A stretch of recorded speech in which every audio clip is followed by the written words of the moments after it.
ইন্না ইদ্দাতাশ শুহুরি ইনদাল্লাহি 12 শাহরান ফি কিতাবিল্লাহ। মহান আল্লাহ জানিয়ে দিলেন আল্লাহ পাকের কিতাবের মধ্যে 12টি মাসের নাম উল্লেখ করা হয়েছে। কোন দিন থেকে? ইয়ামা খালাকাস সামাওয়াতি ওয়াল আরদা। মহান আল্লাহ যেদিন এই জমিন আসমান তিনি সৃষ্টি করলেন সেই দিন থেকে মহান আল্লাহ পাকের কিতাব, যে কিতাব আমার নবীর প্রতি অবতীর্ণ হয়েছে লৌহে মাহফুজে ছিল, মহান আল্লাহ পাক 4টে মাসকে আমার আল্লাহ এই 12টা মাসের মধ্যে থেকে 4টে মাসকে আমার আল্লাহ অনেক সম্মানিত করলেন। মহান আল্লাহ 12টি মাস তিনি কিতাবের মধ্যে উল্লেখ করলেন উল্লেখযোগ্য ভাবে 4টি মাস মিনহা আরবাতুন হুরুম। মহান আল্লাহ জানিয়ে দিলেন তার মধ্যে থেকে ও জগৎবাসী, ও দুনিয়াবাসী, মহান আল্লাহ 12টি মাসের মধ্যে থেকে মিনহা আরবাতুন হুরুম, মহান আল্লাহ 4টে মাসকে সম্মানিত করে বানিয়েছেন। অথচ দেখতে পাওয়া যায় মুসলমান সমাজ আজকে এই মাসের কথা তাদের স্মরণে থাকে না, এই মাসগুলো তাদের স্মরণ থেকে উঠে যায়। দেখতে পাওয়া যায় মুসলমানের বাচ্চা যখন 1 জানুয়ারি হয়ে যায়, গোটা দুনিয়া ব্যাপী আজকে মুসলমানরা 1 জানুয়ারি উদযাপন করার জন্য মেতে যায়।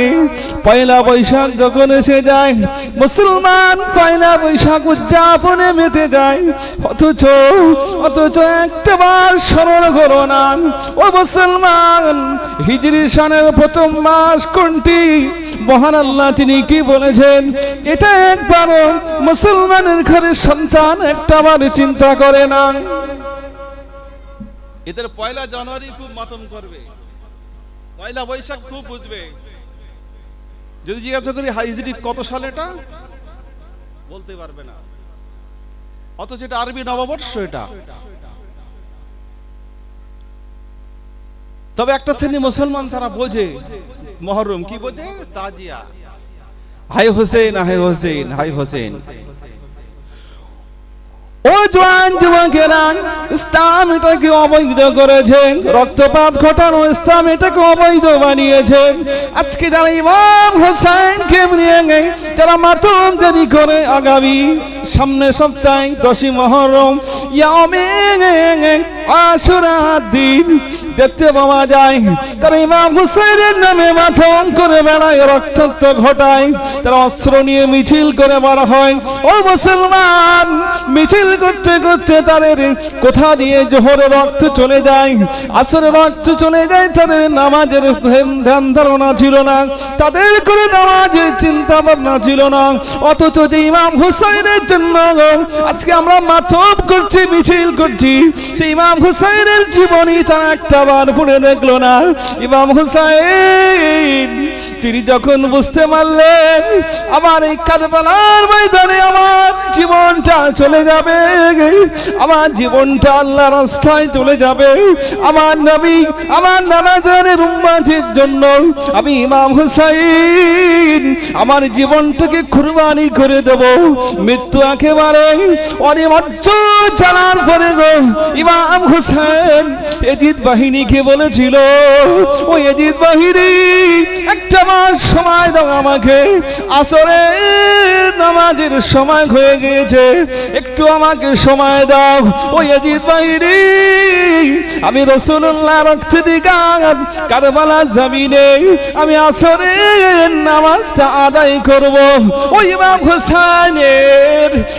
হুসাইনের দরুদি যারা রক্তপাত ঘটাচ্ছ, ইতিহাসটা জানলে না, ইতিহাসটা পড়লে না। ইমাম হুসাইন কারবালার ময়দানে নামাজ খাঁচা করুনি, তুমি গাঁজা খেয়ে মদ খেয়ে তাজিয়া বার করছো, সমাজে মাতব করছো, টাকা তুমি ইমাম হুসাইনের পাগল। কি ভুল বলছি নাকি?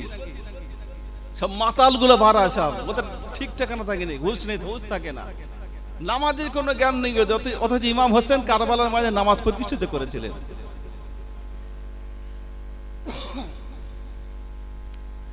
এই জন্য আমরা এটাই বুঝি যারা যারা মুহররম মানে কারবালা। অথচ আল্লাহ বলছেন যে 12টি মাস আল্লাহর কিতাবে এটা হলো সুনির্দিষ্ট, এটা প্রতিষ্ঠিত। এই পৃথিবী যখন শুরু হয় জমিন আসমান, তখন থেকে ইন্না ইদ্দাতাশ শুহুরি ইনদাল্লাহি 12 শাহরান ফি কিতাবিল্লাহ ইয়াওমা খালাকাস সামাওয়াতি ওয়াল আরদ মিনহা আরবাআতুন হুরুম। কিন্তু এই 12টি মাসের মধ্যে 4টি মাস শ্রেষ্ঠত্ব করলেন। তার মধ্যে থেকে উল্লেখযোগ্য মাস হলো মুহররম, যে মাসে আমরা অবস্থান করছি। কেন মুহররম মাস? কারবালার ঘটনা ঘটেছে মুহররমে ঠিকই, কিন্তু এটা অনেক পরে, 61 হিজরিতে, রাসূলুল্লাহর বিদায়ের পরে, ইন্তেকালের অনেক পরে। কিন্তু তার আগে এই মাস কি গুরুত্ব আপনারা জানেন, সকলেই জানেন, তারপরে একটু টাচ করছি। জওয়ানেরা, যুবকেরা, মহান আল্লাহ পাকের দরবারে মুহররম মাসটা এত উল্লেখিত, এত উল্লেখযোগ্য মাস হিসাবে। মুহররম শব্দের অর্থ হলো নিষিদ্ধ, হারাম, অর্থাৎ এই মাসেতে, এই মাসটা এমন সম্মানিত মাস। মুহররম মানে হারাম, মুহররম মানে সম্মানিত, মুহররম মানে নিষিদ্ধ, অর্থাৎ এই মাসে কোনো রকমের অত্যাচার হবে না, রক্তপাত ঘটবে না। আইয়ামে জাহিলিয়াতের যুগেতে, অজ্ঞতার যুগেতে মানুষের এমন একটা অবস্থা ছিল, মানুষ প্রতিনিয়ত মানুষের সাথে এমনি ভাবে দ্বন্দ্ব, কলহ, বিরহ, রক্তপাত ঘটাতো, কথায় কথায় তারা রক্তপাত ঘটিয়ে দিত। কিন্তু তাদের মধ্যে একটা বিধান হয়ে গেল, তারা একটা খুব প্রাধান্য দিত। মুহররম মাস যখন আসত, তারা মুহররম মাসে সমস্ত যুদ্ধগুলো বন্ধ করে দিত, তারা ঝগড়া ঝামেলা, সমস্ত রকম অশালীন কাজগুলো তারা বন্ধ করে দিত। মুহররম মাস মানে এই যুদ্ধ করা যাবে না, ঝগড়া করা যাবে না, চুপ। আমরা যেমন রমজান মাসে কিছুটা করে থাকি, এই রোজা করছি, কোনো কথা বলা যাবে না, রমজান মাসে আমরা কিছুটা পালন করি। কিন্তু মুহররম মাস তাদের কাছে এমন সম্মান, তাদের কাছে এটা গোটা ঈমানদারদের কাছে সম্মানিত মাস, আল্লাহ সম্মান দিয়েছে। এই মাসটা হলো শাহরুল্লাহ, আল্লাহর মাস। এটা এই মাসেই মহান আল্লাহ তিনি দুনিয়া সৃষ্টি করলেন। এই মাসে ইয়ামে আশুরা, আবার এই মাসেই দুনিয়া আবার শেষ হয়ে যাবে, কিয়ামত হবে এই মাসেই। সমস্ত নবীদের সঙ্গে বিভিন্ন সম্পর্ক এই মুহররমের একটা সম্পৃক্ত একটা ঘটনা আছে। যেমন আদম আলাইহিস সালাম থেকে শুরু করি। ও জওয়ান যুবকেরা, আমাদের আদি পিতা হযরত আদম আলাইহিস সালাতু ওয়াস সালাম, আবুল বাশার হযরত আবু, আমাদের আদি পিতা, তিনি মহান আল্লাহ পাকের জান্নাত থেকে তিনি চলে আসলেন। মহান আল্লাহ থেকে জান্নাত থেকে দুনিয়ার জমিনে পাঠিয়ে দিলেন। আম্মা জান হযরত হাওয়া আলাইহিস সালাতু ওয়াস সালাম একজনকে পাঠালেন শ্রীলঙ্কায়, আর একজনকে পাঠালেন জেদ্দায়। আল্লাহ পাকের নবী আমাদের আদি পিতা আবুল বাশার আব্বা জান হযরত আদম আলাইহিস সালাম একটা অপরাধের জন্য আল্লাহ পাকের একটা হুকুম অমান্য করেছিল বলে আল্লাহ পাক ঘোষণা করে দিয়েছিল, ও আদম, জান্নাতে তোমরা বসবাস করবে, তবে খবরদার, খবরদার, জান্নাতের মধ্যে থাকতে থাকবে ওই গাছটা আছে, ওই গাছের ধারে পড়ে তুমি খবরদার যাবে না। আব্বা জান হযরত আদম আলাইহিস সালাতু ওয়াস সালাম শয়তানের প্ররোচনায় পড়ে, নফসের ধোঁকায় পড়ে আল্লাহ পাকের একটা হুকুম অমান্য করে ওই গাছের ফলটা খেয়ে খাওয়ার পরে মহান আল্লাহ পাকের আদেশে নির্দেশে জান্নাতি পোশাকটা অটোমেটিক শরীর থেকে খুলে গেল। জান্নাতের মধ্যে এতদিন আবুল বাশার ছিল, জান্নাতের মধ্যে প্রস্রাব পায়খানার কোনো ব্যাপার ছিল না। হঠাৎ করে আব্বা জান আদম আলাইহিস সালাম দেখলেন জান্নাতের মধ্যে টয়লেট পেয়েছে, বাথরুম করবে। আল্লাহ পাকের দরবারে বলেন, আল্লাহ পাক, এতদিন আমি আদম আমার পেশাব পায়খানার বেগ পাইনি, আজকে দিনে এখন আমার পেশাব পায়খানার বেগ পাইছেন। আল্লাহ পাক বললেন, আদম, ও আদম, আর তোমাকে এই জান্নাতে থাকা যাবে না, তোমাকে দুনিয়ার জমিনে তোমাকে আমি আল্লাহ তোমাকে দিয়ে দেব, আর থাকা যাবে না। এই বলেছিল যে খবরদার গাছের ধারে বাড়ে যাবেন, আল্লাহ পাক অর্ডার করেছিল, কিন্তু একটা অমান্য শয়তানের প্ররোচনায় পড়ে হয়ে গেছিল জান্নাত থেকে বিতরণ। একজন জেদ্দা আর একজন শ্রীলঙ্কা, দুজন দুটো দেশ। কাঁদছে, আব্বাজান আদম আলাইহিস সালাম কাঁদছে আল্লাহ একটা ফুলের জন্য। স্ত্রী কোথায়, স্ত্রী আম্মাজান আর কোথায় আব্বাজান, কোনো দেখা নেই, সাক্ষাৎ নেই। আমাদের স্ত্রী সামান্য আমাদের হজে যাই, দেখবেন স্বামী স্ত্রী একসাথে যায়, প্রথম গিয়ে মক্কায় গিয়ে স্বামী স্ত্রী হারিয়ে যায় 2 ঘন্টার জন্য, একদিনের জন্য, তাতেই আমাদের অস্থিরতা, আমাদের সব ইবাদত শেষ। কোথায় চলে গেল চিন্তা ভাবনা, কোথায় স্ত্রী হারিয়ে গেল একদিনের জন্য, বা কোথাও সফরে গেলে হারিয়ে গেছে, দুঃখ করার চেষ্টা করেন। কিন্তু আব্বাজান আদম আলাইহিস সালাম স্ত্রীকে হারিয়ে, আম্মাজানকে হারিয়ে ফেলেছে। কোথায়? আল্লাহ পাক দুজনকে 2 প্রান্তে পাঠালেন। জওয়ান যুবকেরা, তরুণ নওজওয়ানেরা, আমাদের আদি পিতা আবুল বাশার এত কান্না কাঁদতে লাগলেন, এত রোনাজারি করতে লাগলেন, দুনিয়ায় শুধু আল্লাহ পাকের দরবারে রোনাজারি করতে লাগলেন। আল্লাহ পাক, ও আমার আল্লাহ, একটা ভুলের কারণে, একটা অপরাধের কারণে আমি আদম আমার প্রিয়তমা স্ত্রীকে হারিয়ে ফেলেছি। কোথায় আম্মাজান হাওয়া? আল্লাহ পাক, আপনি আমাদের আবার পুনর্মিলন ঘটিয়ে দেন।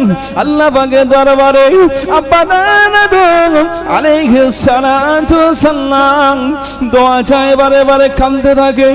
এমনি ভাবে জানতে পারি কিতাবের মধ্যে পাওয়া যায়, আমাদের আব্বাজান হযরতে আদম আলাইহিস সালাম 300 থেকে বছর, 300 থেকে 350 বছর কাঁদতে লাগলো, আল্লাহ পাকের দরবারে রোনাজারি করতে লাগলো।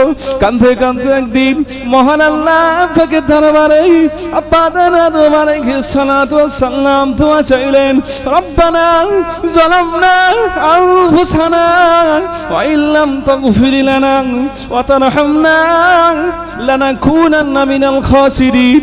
রব্বুল আলামিন, রব্বানা, আয় আমাদের প্রভু, আয় আমাদের রব, আয় আমাদের মালিক, আয় আমাদের স্রষ্টা, যালামনা আনফুসানা, আমরা আমাদের নফসের প্রতি জুলুম করেছি, আমরা আমাদের নফসের প্রতি অত্যাচার করেছি।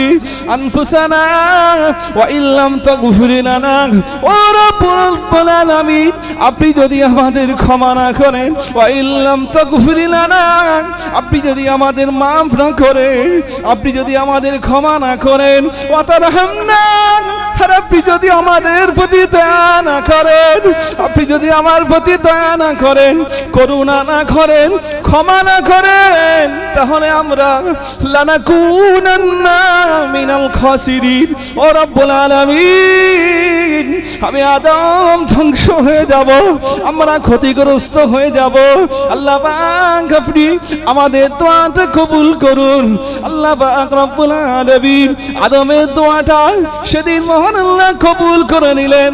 আদম নবী আবুল বাশার যখন বললেন, রব্বানা যালামনা আনফুসানা ওয়া ইল্লাম তাগফির লানা ওয়া তারহামনা লানাকুনান্না মিনাল খাসিরিন, আয় আমাদের রব, আয় আমাদের প্রভু, আমরা আমাদের নফসের প্রতি জুলুম করেছি, নফসের প্রতি অত্যাচার করেছি।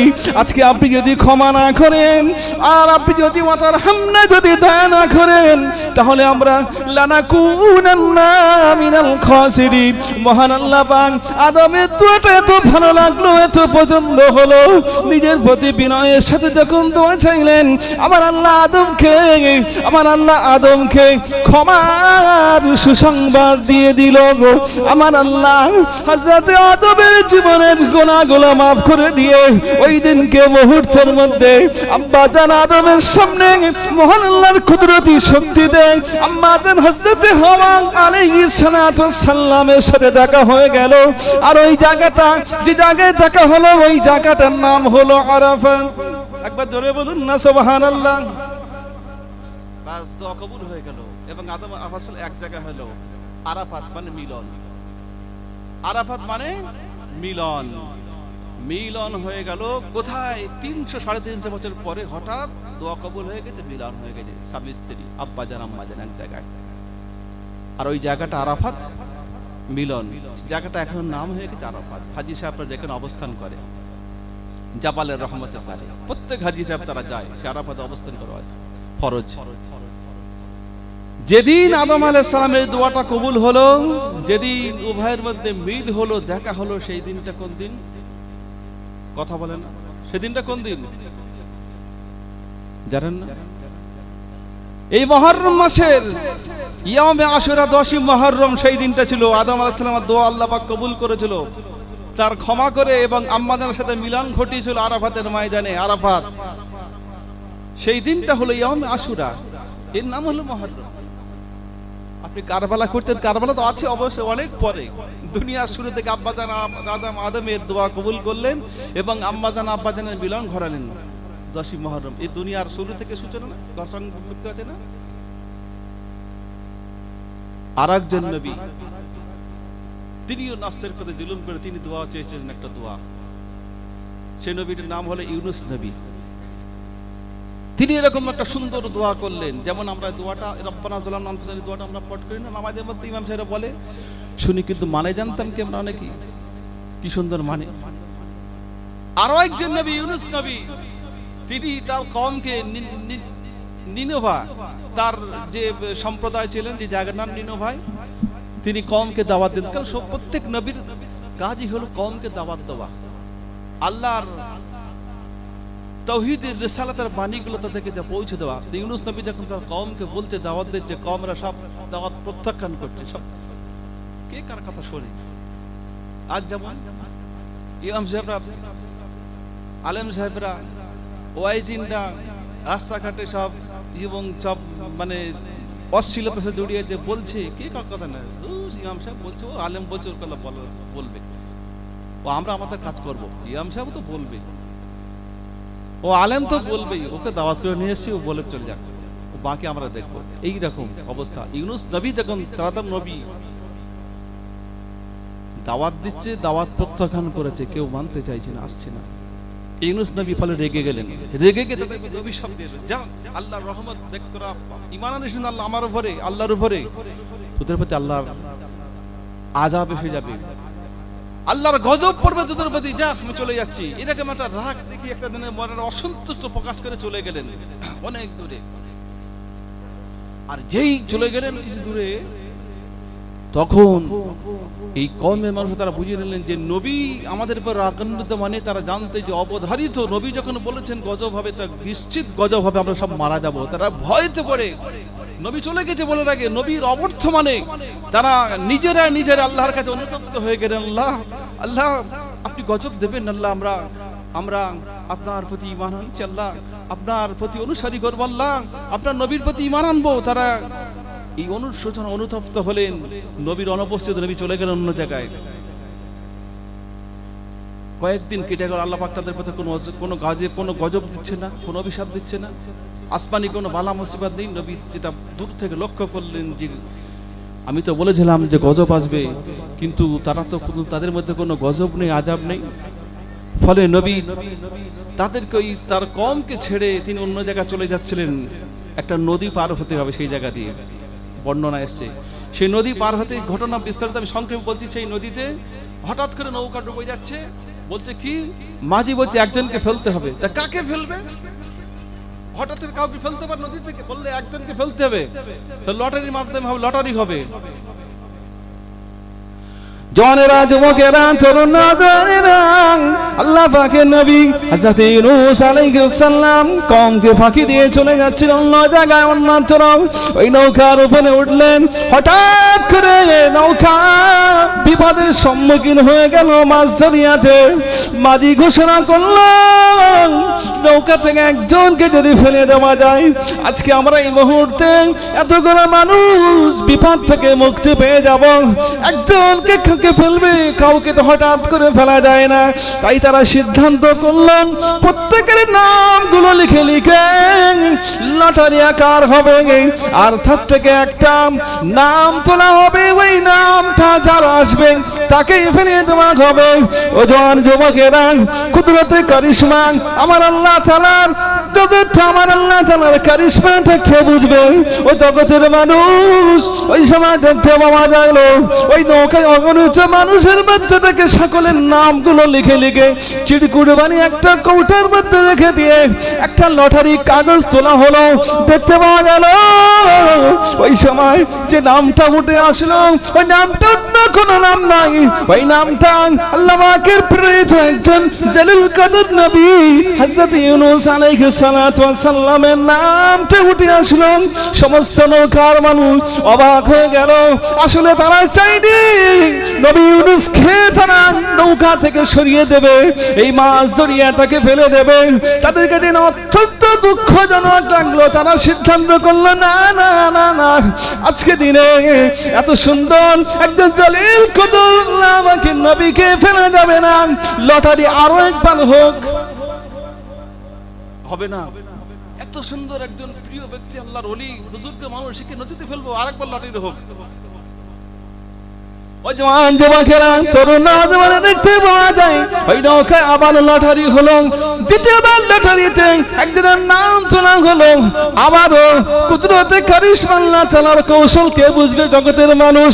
মহান আল্লাহ পাকের সিদ্ধান্ত হচ্ছে দ্বিতীয়বার লটারিতে নবী ইউনূস আলাইহিস সালামের নামটা আবার উঠে গেল। আবার ইউনূস বিন মাত্তা, এটা হয়, এটা 40-50 জনের মধ্যে একবার তুললো, একটা আমার নাম উঠলো। দ্বিতীয়বার ফেলে আবার আবাস আমার নাম হচ্ছে, এটাও বাদ, আরেকবার হোক, লাস্ট চান্স, দেখা যাক কি হয়। তৃতীয়বার করলো, একই সেই নবী ইউনূসের নাম। তারা সিদ্ধান্ত আর হবে না, এটা আল্লাহর পক্ষে সিদ্ধান্ত, নবী ইউনূসকে ফেলে দেওয়া হলো। ও জওয়ানেরা, যুবকেরা, আল্লাহ পাক নবীদেরকে তিনি ক্ষতি করবেন না, তবে একটুখানি নবীদেরকে পরীক্ষা নেওয়ার জন্য আমার আল্লাহ কৌশলটা করলেন। আল্লাহ পাক নবীকে সেদিন মাছ দরিয়ায় ফেলে দেওয়া হলো। আর আমার আল্লাহ সমুদ্রের মাছকে ঘোষণা করে বললেন, ও সমুদ্রের মাছ, আজকে দিনে এই মাছ দরিয়াতে আমার একজন জলিল কদর নবী, জলিল কদর নবীকে ফেলে দেওয়া হবে।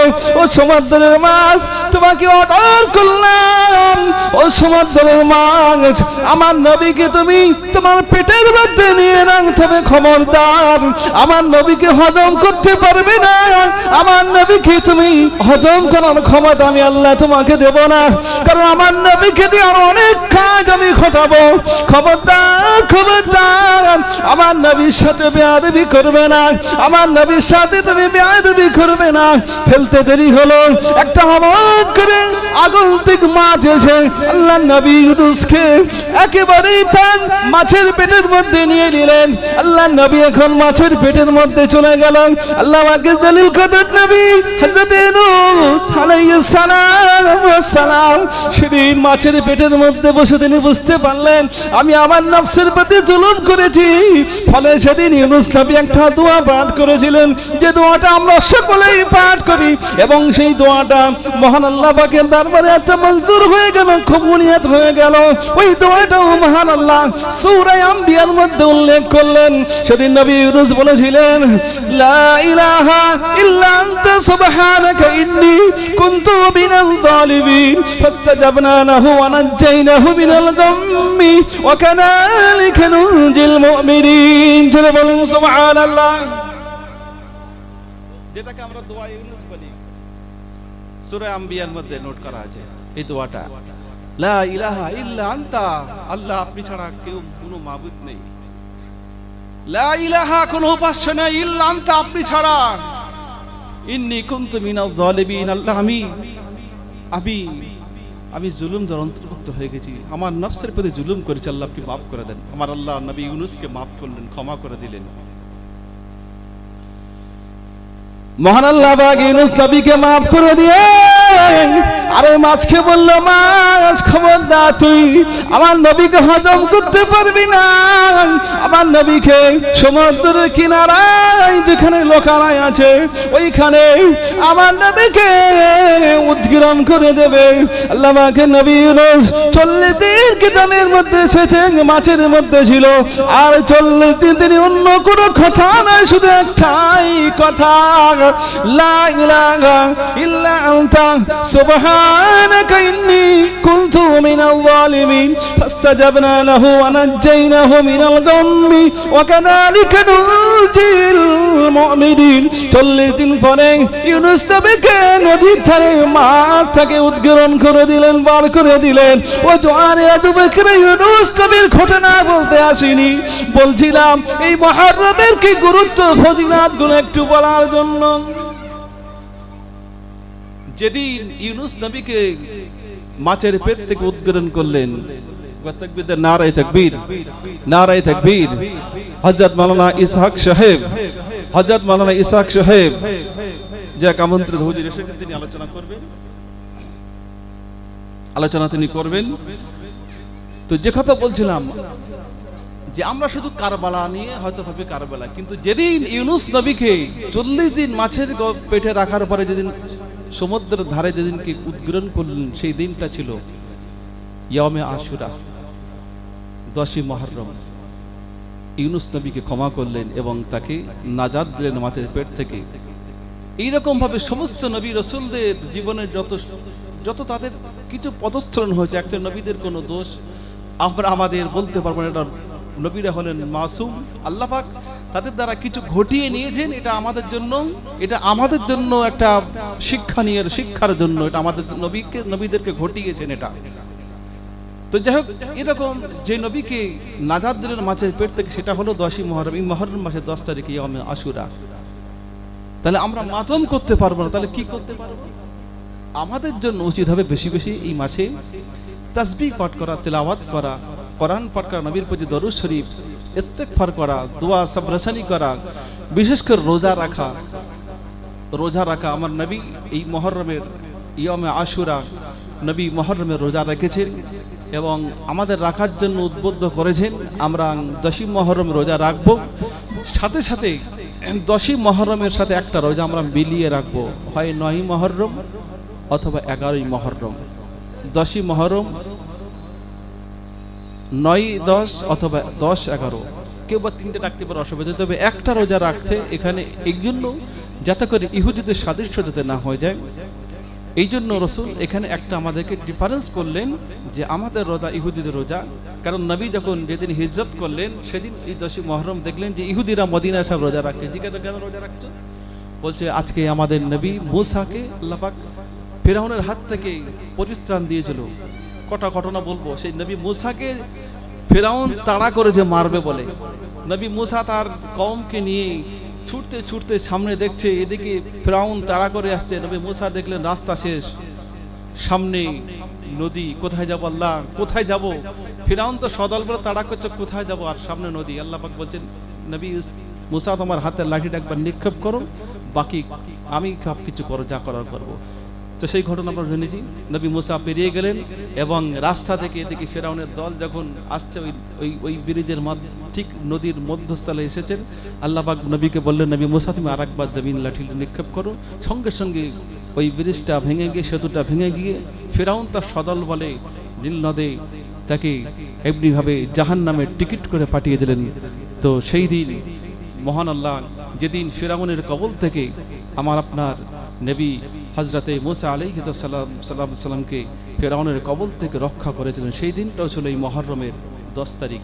এই জন্য এত ঘটনার সম্পৃক্ত, আর আমরা শুধু মাতম করে করে বেড়াচ্ছি, নেশাগ্রস্ত, চোখ দেখার মতন, গেঁজা খেয়ে, চুল্লু খেয়ে, মদ খেয়ে। ইমাম হোসেনের ইমাম হোসেন বলতে শুরুতে বলছিলাম, কারবালার ময়দানে মৃত্যু নিশ্চিত জেনেও তিনি নামাজ কাজা করেনি, নামাজের মধ্যে পাবন্দী ছিলেন। আর আমরা নামাজ কালাম নেই, কুল নেই, কিছু নেই, তাজিয়া নেই ব্যস্ত, খিচুড়ি নেই ব্যস্ত, ইত্যাদি নিয়ে। তো এই জন্য আমাদের সংযোগ থাকতে হবে।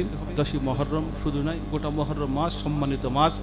আমরা আল্লাহ পাকের ইবাদত, উপাসনা, গুণকীর্তন করব রোজার মাধ্যমে, তাসবিহ তাহলিল যতবারই রোজা করবে ইনশাআল্লাহ। একটা নয়, দুটো নয়, বরং যত যাদের সম্ভব আছে নফল রোজা আদায় করব। যদি রোজা করে আল্লাহ পাক রব্বুল আলামিন একটা রোজার বিনিময়ে তার পূর্বের 1 বছর জীবনের গুনাহগুলোকে মাফ করে দেন। বলুন সুবহানাল্লাহ। এই গুরুত্ব এবং এত গুরুত্ব রোজা রমজানের পরে মহান আল্লাহ যে রোজার গুরুত্ব দিলেন, সেটা হলো এই মুহররমের 10 তারিখের রোজা।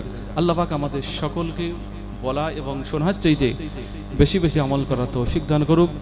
এখন আপনাদের সামনে উপস্থিত হয়েছেন আমাদের সকলের প্রিয়, আজকের আমাদের মহতি এই জলসার আকাঙ্ক্ষিত বক্তা জনাব হযরত মাওলানা ইসহাক সাহেব হুজুর। তিনি এসেছেন, তিনি এখন আপনার সামনে আলোচনা করবেন। সকলকে আমি আরো একবার অনুরোধ করছি, যারা এখনো আপনারা বাড়িতে আছেন, নীতি বিক্ষিপ্তভাবে ছড়িয়ে ছিটিয়ে আছেন, সকলের কাছে অনুরোধ করছি আপনারা সকলেই এই পবিত্র মাহফিলে চলে আসুন। এখন আজকে আমাদের আমন্ত্রিত বক্তা জনাব হযরত মাওলানা ইসহাক সাহেব হুজুর তিনি এসেছেন। তিনি তার মুখনসরত বাণী এখন আপনাদের সামনে পেশ করবেন। সকলে একটু দুরূদ শরীফ আল্লাহুম্মা সাল্লি আলা